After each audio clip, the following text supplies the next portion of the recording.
This is OwlUp, where learning happens in minutes, not hours.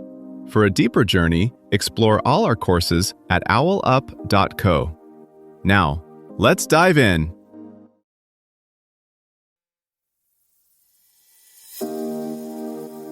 Welcome back to Chapter 3 of our series, Roman Political Structures, from Republic to Empire. In this episode, titled The Senate and the People, Power Dynamics, we'll explore the intricate relationship between these two pillars of Roman governance and how their interactions shaped the course of history. So, let's dive in. Only a tiny slice of Romans, maybe 1 in 50, could regularly vote in the heart of the city. Yet every triumphal arch, every official plaque screamed the same slogan: the Senate and the people of Rome. So who really ran this republic? The marble hall or the crowded street? On paper, the Senate was only an advisory body. No laws, no armies, no formal command. Yet in practice, it steered wars, managed provincial governors, and controlled the republic's long-term strategy.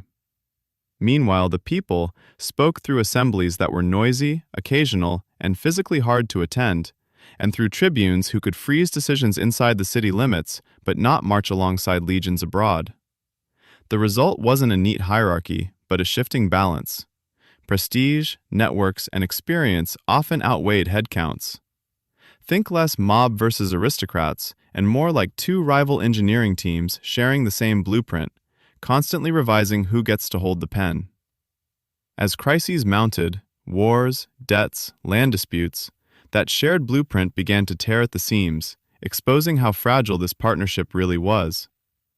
Power in Rome ran on two invisible fuels: time and proximity. Decisions tilted toward whoever could stay in the city longest and gather the right faces in the right porticos. Most citizens lived days away, working fields or serving in distant legions. Politics in the Forum was a luxury of those free from daily survival. Elite families treated offices like relay batons, passing influence across generations and weaving dense patronage webs. Laws might be voted in public, but their drafting, amendment, and quiet burial often happened in back rooms where reputation counted more than rhetoric.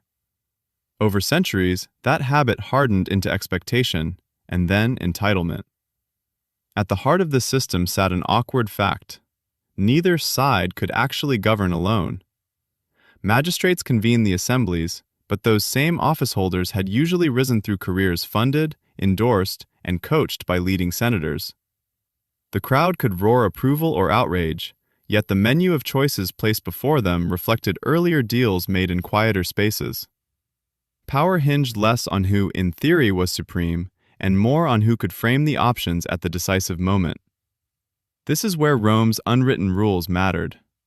Custom said ex-magistrates entered that advisory council almost automatically, so yesterday's elected officials became today's elder strategists. Custom also said you did not openly defy a solemn decree unless you were prepared to stake your career, or your life, on the gamble. These habits gave the council's opinions the weight of law without technically being law. When someone broke the pattern, Roman politics jolted. Plebeian office holders slowly learned to play this game rather than just protest it.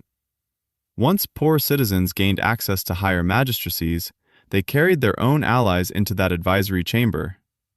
Over generations, wealthy, outsider families blended into the old club, softening the line between patrician and plebeian while sharpening a different one: insiders versus everyone else. Legal victories for the many could thus, paradoxically, end up concentrating effective control in the hands of a broader, but still narrow, elite. Crises exposed the seams. During wars or grain shortages, magistrates might bypass normal consultation, or the council might push extraordinary commands that stretched custom to breaking point. Temporary measures had a way of lingering, especially when ambitious leaders discovered how far they could lean on emergency precedent. The slogan pairing council and people stayed the same, but the practical ratio between them shifted with every exception tolerated in the name of survival, setting patterns that later generations treated as normal governance rather than emergency improvisation. Influence in this system often showed up sideways. A provincial commander who returned with veterans loyal to him personally could lean on senators who feared those men's presence just outside the city boundary. A wealthy contractor who supplied fleets or armies could quietly nudge which crisis appeared urgent enough to reach the top of the agenda. Even religious calendars mattered. If a key vote fell on an inauspicious day, it might be delayed long enough for factions to reshuffle alliances. Think of it like a large software project where only certain engineers have commit rights to the main branch. Hundreds can comment on issues, propose features, or spot bugs, but a small circle decides what actually gets merged, when, and in what form. Over time, people stop arguing about the code's basic architecture and instead fight over access to that commit group, or try to become indispensable to someone already inside it. The Roman Republic's arguments over land, citizenship, and command worked in much the same layered way, with formal votes sitting atop quieter struggles over who controlled the final merge. When norms blurred, Romans learned that who interprets the rules can matter more than what the rules say. Modern systems face similar tension as courts, regulators, and media platforms arbitrate disputes in real time.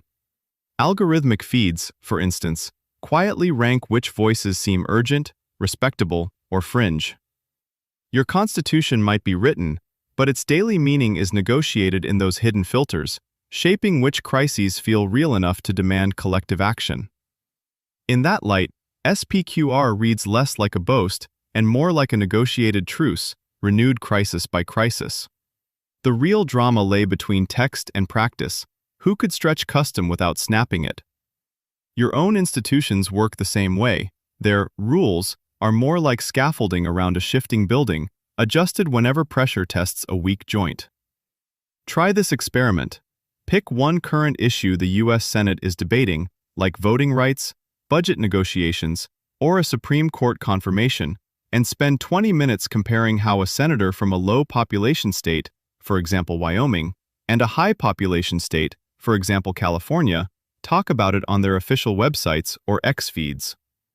Note specifically whose interests they say they're representing: local voters, national party, donors, or the American people, and tally how often each group is mentioned.